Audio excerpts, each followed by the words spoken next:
La lanterne au pivoine de Grace James. À Yedo vivait un samouraï nommé Agiwara. C'était un Hatamoto, le rang le plus élevé parmi les samouraïs. Élégant et très beau, il était ouvertement ou en secret le favori de plus d'une dame de Yedo. Comme il était encore très jeune, il pensait davantage au plaisir qu'à l'amour, et matin, midi et soir, il avait l'habitude de se divertir avec la turbulente jeunesse de la ville. Il était le prince et le meneur des plaisantes réjouissances qui se déroulaient derrière les portes ou au dehors. Et souvent, il paradait longuement avec ses joyeux compères dans les rues. Un jour d'hiver ensoleillé, pendant les fêtes du Nouvel An, il se retrouva en compagnie de jeunes et folâtres garçons et filles qui jouaient au Battledore. Il s'était éloigné de son quartier et se trouvait alors dans un faubourg de l'autre côté de Yedo, où les rues étaient plus ou moins désertes et où les maisons isolées étaient entourées de jardins.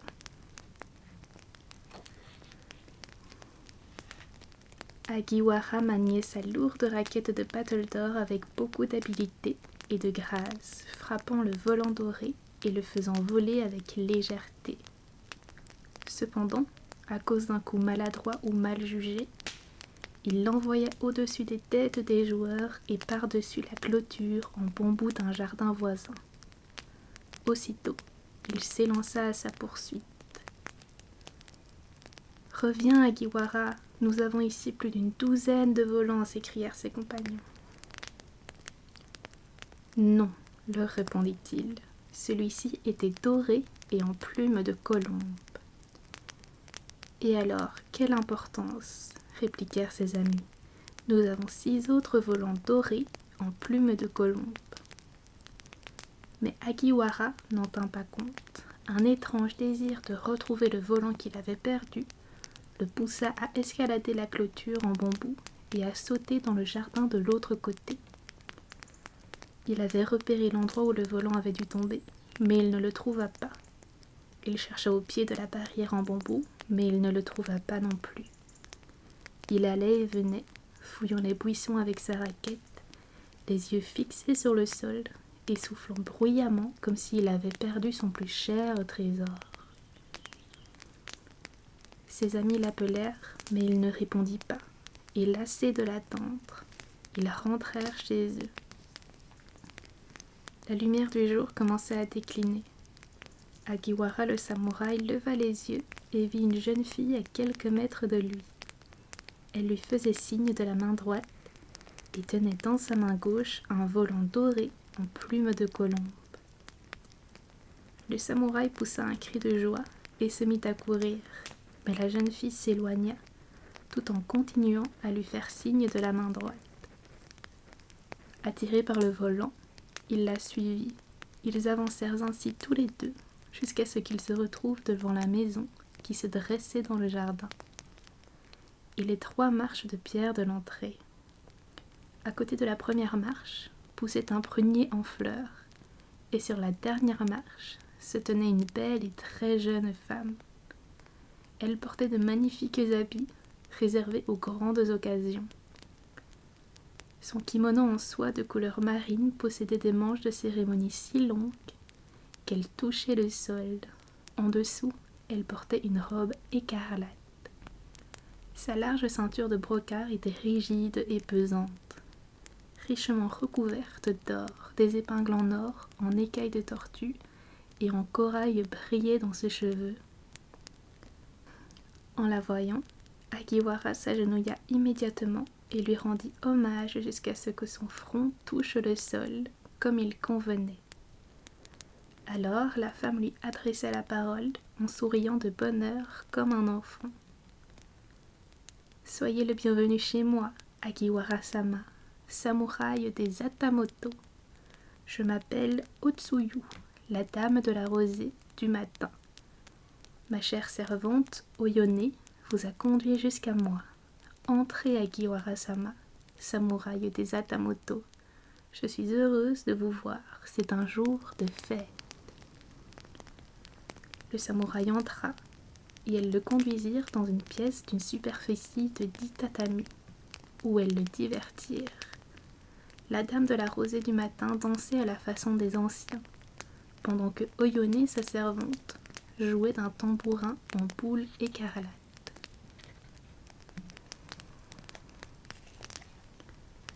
Elles apportèrent ensuite de la nourriture, du riz rouge que l'on servait les jours de fête et du saké doux et chaud. Il mangea et but tout ce qu'elles lui offrirent. La nuit était noire quand Agiwara prit congé. « Revenez, honorable seigneur, revenez, » dit Oyone la servante. « Oui, mon seigneur, il faudra revenir, » murmura la dame de la rosée du matin. Le samouraï se mit à rire. « Et si je ne reviens pas, demanda-t-il d'un ton moqueur. « Que se passera-t-il si je ne reviens pas ?» La dame se raidit et son visage juvénile s'assombrit. « Alors, dit-elle, en posant la main sur l'épaule de Agiwara, « vous mourrez, seigneur. Nous mourrons tous les deux, vous et moi. Il n'y a pas d'échappatoire. » Oyone frissonna et se cacha les yeux dans sa manche. Le samouraï sortit dans la nuit, très effrayé. Longtemps, il chercha sa maison sans la trouver. Il erra dans l'obscurité noire d'un bout à l'autre de la ville, endormi. Lorsqu'il atteignit enfin la porte qui lui était familière, l'aube était presque arrivée. Épuisé, il se jeta sur son lit et éclata de rire. « Finalement, j'ai oublié mon volant, » dit Agiwara le samouraï. Le lendemain, Agiwara resta assis chez lui toute la journée, sans voir personne. Les mains étendues devant lui, il réfléchit et ne fit rien d'autre. À la fin de la journée, il dit « C'était une plaisanterie qu'un couple de geishas a cherché à me faire. Je dois reconnaître qu'elle était excellente, mais elles ne m'y prendront pas. » Il revêtit donc ses plus beaux habits et partit rejoindre ses amis. Pendant 5 ou 6 jours, il participa à des jeux et des banquets, s'y montrant le plus enjoué des participants. Il était d'esprit alerte et d'humeur fougueuse. « Grand Dieu, tout cela m'ennuie à mourir, » dit-il soudainement, et il se mit à marcher seul dans les rues de Yedo. Il alla d'un bout à l'autre de la grande ville. Il erra de jour et de nuit par les rues et les ruelles, sur les pentes des collines, le long des douves et des murs du château. Mais il ne trouva pas ce qu'il cherchait. Il ne parvenait pas à retrouver le jardin où il avait perdu son volant ni la dame de la rosée du matin. Il ne pouvait plus trouver le repos. Il tomba malade et se coucha dans son lit. Il n'arrivait ni à manger, ni à dormir, et devint maigre comme un spectre. Cela arriva vers le 3e mois. Au 6e mois, à l'époque de Nuit-Paille, la saison chaude et pluvieuse, il se leva, et malgré tous les efforts de son fidèle serviteur pour l'en dissuader, il s'enveloppa d'une ample tunique d'été et sortit précipitamment.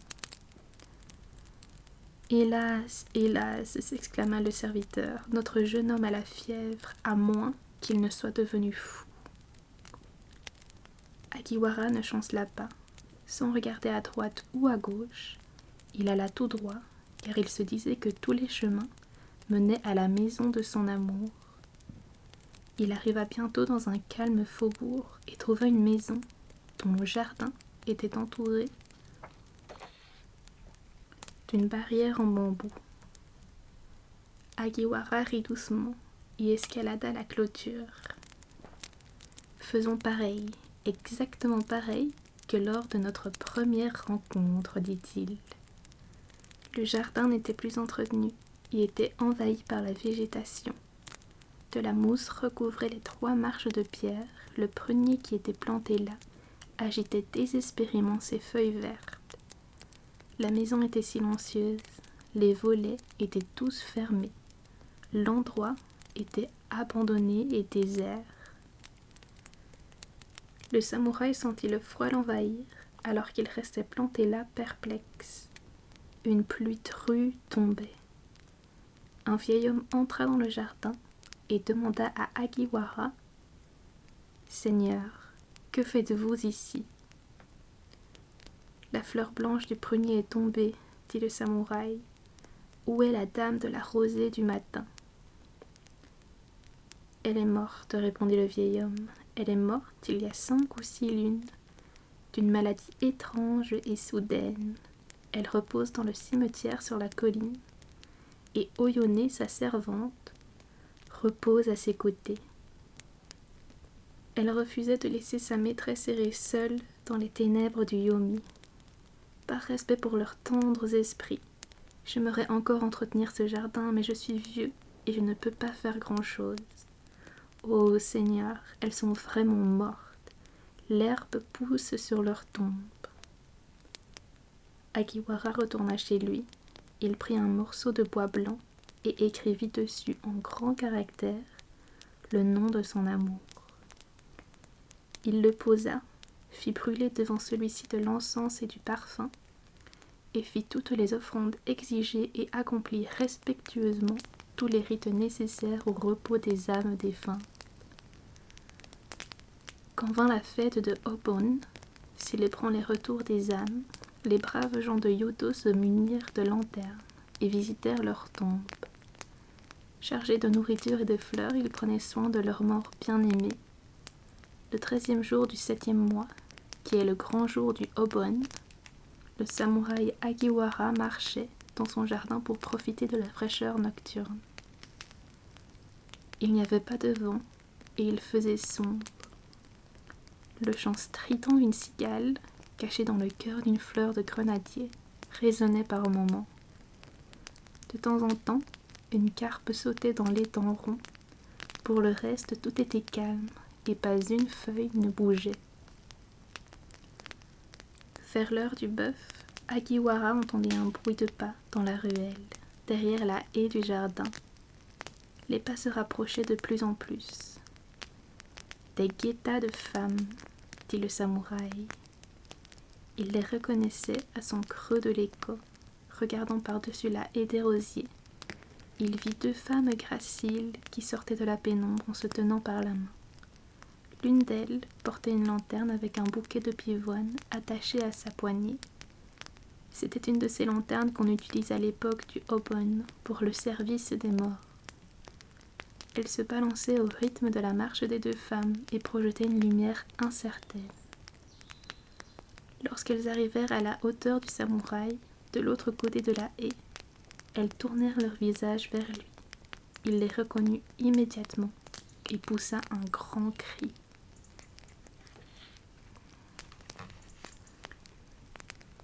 La jeune fille à la lanterne au pivoine la brandit de façon à faire tomber la lumière sur le samouraï. « Ô ciel, Agiwara-sama, merveille des merveilles !» s'écria-t-elle. « Monseigneur, nous vous pensions mort. Nous avons récité chaque jour les Nembutsu pour le repos de votre âme pendant toutes ces lunes. »« Entrez, entrez, Oyone, dit-il. Est-ce bien votre maîtresse que vous tenez par la main? Est-ce ma maîtresse? Oh, mon amour !»« Qui d'autre cela pourrait-il être ?» répondit Oyone, et toutes 2 franchirent la porte du jardin. Cependant, la dame de la rosée du matin releva sa manche pour cacher son visage. « Comment se fait-il que je vous ai perdu ?» demanda le samouraï. « Comment se fait-il que je vous ai perdu, Oyone ?»« Monseigneur, lui dit-elle, nous avons déménagé dans une petite maison, une toute petite maison dans le quartier qu'on appelle la Colline Verte. Nous n'avons rien pu emporter avec nous et nous sommes devenus très pauvres. À cause du chagrin et de la nécessité, ma maîtresse est devenue pâle. » Agiwara saisit alors la manche de sa maîtresse pour l'éloigner doucement de son visage. « Monseigneur, sanglota-t-elle, vous n'allez pas m'aimer, je ne suis pas belle. » Mais quand il la regarda, Son amour s'enflamma comme un feu de paille et il fut ébranlé de la tête aux pieds. Il ne pouvait dire un mot. La dame de la rosée du matin se laissa tomber. « Monseigneur, murmura-t-elle, souhaitez-vous que je parte ou voulez-vous que je reste ?»« Restez, répondit-il. » Un peu avant le lever du jour, le samouraï sombra dans un profond sommeil. Quand il se réveilla, il était seul dans la claire lumière du matin. Il ne perdit pas un instant. Il se leva et sortit. Il se mit immédiatement en route vers le quartier que l'on appelait la Colline Verte et traversa Yedo. Dès qu'il arriva, il chercha la maison de la dame de la rosée du matin, mais personne ne put le renseigner. En vain, il alla de ci, de là. Il lui semblait que pour la deuxième fois, il avait perdu son cher amour, et il rentra chez lui, tiraillé par un amer désespoir. En chemin, il traversa un temple et il remarqua alors 2 tombes, disposées côte à côte. L'une était petite et sans ostentation, l'autre était ornée d'un beau monument, comme la tombe d'un important personnage. Devant le monument était suspendue une lanterne, avec un bouquet de pivoine attaché à la poignée. C'était une lanterne semblable à celle qui était utilisée lors du Obon pour le service des morts. Longtemps, très longtemps, le samouraï resta là, comme s'il était plongé dans un rêve. Enfin, il dit avec un léger sourire : « Nous avons déménagé dans une petite maison, une toute petite maison sur la colline verte. Nous n'avons rien pu emporter avec nous et nous sommes devenus très pauvres. À cause du chagrin et de la nécessité, ma maîtresse est devenue pâle. Une petite maison, une maison lugubre et pourtant, tu me feras de la place. Ô ma bien-aimée, pas l'amour de mes désirs. Nous nous sommes aimés le temps de 10 vies. Ne me quitte pas maintenant, ma chérie. » Puis, il rentra chez lui. Il retrouva son fidèle serviteur qui lui demanda : « Qu'avez-vous donc, maître ? » ?»« Mais rien du tout. Je n'ai jamais été aussi joyeux, répondit-il. Cependant, le serviteur s'en alla en pleurant et dit : « La marque de la mort est sur son visage, et moi, où irai-je, moi qui l'ai porté dans mes bras comme un enfant ? » Chaque nuit pendant 7 nuits, les jeunes filles à la lanterne au pivoine se rendirent chez Agiwara. Que le temps soit clément ou mauvais, rien ne changeait. Elles arrivaient à l'heure du bœuf et se lançaient dans une cour mystique. Grâce au puissant lien de l'illusion, les vivants et les morts étaient unis ensemble. La 7e nuit, le serviteur du samouraï, éveillé par la peur et l'inquiétude, osa jeter un œil dans la chambre de son seigneur, à travers une fente dans les volets en bois. Voyant, dans les bras d'une créature effrayante, Agiwara qui souriait à cette horreur sans visage et effleurait sa robe végétale, froide et humide d'une main langoureuse. Ses cheveux se dressèrent et son sang se glaça.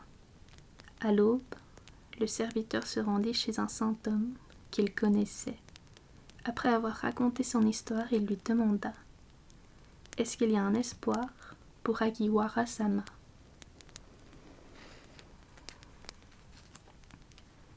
« Hélas, répondit le saint homme, qui peut résister au pouvoir du karma ? Néanmoins, il existe un espoir. » Il expliqua alors au serviteur ce qu'il devait faire. Avant la tombée de la nuit, celui-ci déposa un texte sacré au-dessus de chaque porte et fenêtre de la maison. Il enroula dans la soie de la ceinture de son maître un emblème en or du Tathagata. Quand il eut fini ses préparatifs, Agiwara, tiraillé entre les 2 mondes, devint très faible. Son serviteur le prit dans ses bras, le coucha sur son lit et le couvrit légèrement. Son maître tomba dans un profond sommeil. À l'heure du bœuf, des bruits de pas résonnèrent dans l'allée, derrière la haie du jardin. Ils se rapprochèrent, puis ralentirent et s'arrêtèrent. « Qu'est-ce que ça signifie, Oyone? Oyone » s'enquit une lamentable voix. « La maison est endormie, et je ne vois pas mon Seigneur. » « Il faut rentrer chez vous, douce maîtresse, le cœur d'Agiwara a changé. »« C'est impossible, Oyone, Oyone, tu dois trouver un moyen de me conduire auprès de mon Seigneur. »« Maîtresse, nous ne pouvons pas entrer ici. Voyez les textes sacrés au-dessus des portes et des fenêtres. Nous n'avons pas le droit d'entrer. » Des pleurs amers et un long gémissement s'élevèrent. « Mon Seigneur, je vous ai aimé le temps de 10 vies. » Puis, les pas s'éloignèrent et leur écho s'éteignit. La nuit suivante, les mêmes événements se déroulèrent. Agiwara sans force dormait. Son serviteur veillait. Les spectres vinrent et repartirent en sanglotant de désespoir. Le 3e jour, alors qu'Agiwara se rendait au bain, un voleur déroba son emblème, l'emblème doré du Tathagata caché dans sa ceinture. Agiwara ne remarqua rien, mais cette nuit-là il resta éveillé, alors que son serviteur, à bout de force après ses nuits de veille, s'était endormi. Bientôt, une lourde pluie se mit à tomber et Agiwara, éveillé, entendit le bruit de la pluie qui heurtait le toit. Les cieux étaient déchirés et la pluie tomba pendant des heures, arrachant le texte sacré fixé au-dessus de la fenêtre ronde de sa chambre. À l'heure du bœuf, des bruits de pas résonnèrent dans l'allée, derrière la haie du jardin. Ils se rapprochèrent, puis ralentirent et s'arrêtèrent. « C'est la dernière fois, Oyone, Oyone, conduis-moi à mon Seigneur. Pense à l'amour de 10 vies. Grand est le pouvoir du karma, il doit exister un moyen. » « Venez, ma bien-aimée, » appela Agiwara d'une voix forte. « Ouvrez, mon Seigneur, ouvrez, je viens. » Mais Agiwara ne pouvait pas bouger de son lit. « Venez, ma bien-aimée, » appela-t-il pour la 2e fois. « Je ne peux pas venir, bien que cette séparation me plaise comme une épée tranchante. Il nous faut souffrir par les péchés d'une vie antérieure. » Alors la dame de la rosée du matin parla et geignit comme une âme perdue, ce qu'elle était. Cependant Oyone lui prit la main. « Voyez la fenêtre ronde, lui dit-elle. » Elles se prirent par la main et s'élevèrent légèrement au-dessus de la terre. Comme un nuage de vapeur, elles passèrent à travers la fenêtre sans protection. « Venez à moi, ma bien-aimée, » appela le samouraï pour la 3e fois. « Mon Seigneur, je viens, » entendit-il. Dans la lueur grisâtre du matin, le serviteur d'Agiwara trouva son maître immobile et mort. À ses pieds, la lanterne au pivoine brûlait d'une étrange flamme jaune. Le serviteur frissonna, prit la lanterne et souffla la lumière. « Je ne peux pas la souffrir, » dit-il. Voilà les amis pour cette histoire de la lanterne au pivoine qui j'espère vous aura plu et qui vous aura permis de vous relaxer. Sur ce, je vous souhaite de passer une très très bonne nuit et nous on se retrouve à la prochaine lecture.